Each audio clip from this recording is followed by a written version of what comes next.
reactive extensions for JavaScript. The second question, why do we need RxJS? What is the main purpose of RxJS? The only big purpose of RxJS is to handle asynchronous streams, asynchronous data stream. This is the first thing which should come out when you are talking about RxJS. Remember that in interview, it is very important to stay focused. Your answer should have the right technical vocabulary. So don't hit around the bush, right? So the main goal of RxJS is to handle asynchronous data stream easily. So let's assume that there is an entity out here which is emitting out asynchronous data stream. So now this entity out here can be an HTTP response, right? It can be probably some kind of a JavaScript function which has a timer which is emitting out data.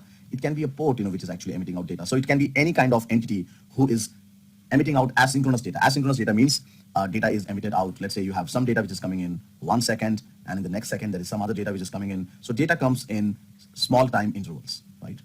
And let's say in your program, you have a listener out here. When I say listener, it can be a function, it can be an object who is interested to listen to this asynchronous data, right? So you will have a listener out here who is interested to listen to this asynchronous data. So RxJS helps you to program easily this kind of asynchronous data. Remember that asynchronous data is very difficult to program, because think about, some data is coming in 1 second, then afterwards it's coming in 5 minutes, and then afterward it is in 15 minutes, right? So you need some kind of a mechanism which can very easily get hold of the stream of this data. You would like to go and massage the stream of this data. You would like to go and do some transformation on that data, right? And that's where RxJS comes into picture. So RxJS helps you to program asynchronous data stream in JavaScript easily.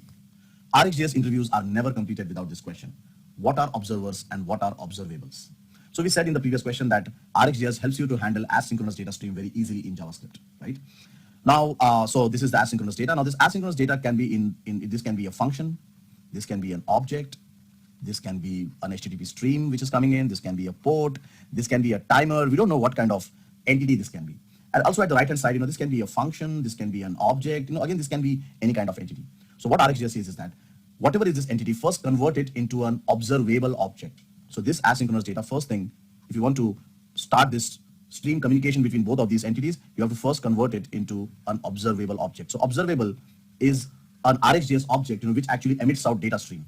And even the listener, you have to convert it into a format of an observer. So again, this listener out here, which can be a function, which can be an object, right? That also has to be converted into an observer object. So once you convert this left-hand side into an observable and this into an observer, then only this asynchronous data stream communication is there, right? So observable represents an asynchronous data stream. Observer represents this listener who is actually interested to hear this data stream. So observable and observer are nothing but they are RxJS objects. Observable represents an asynchronous data stream, and observer is nothing but a function which will subscribe to that observable and listen to that data stream and receive the data stream.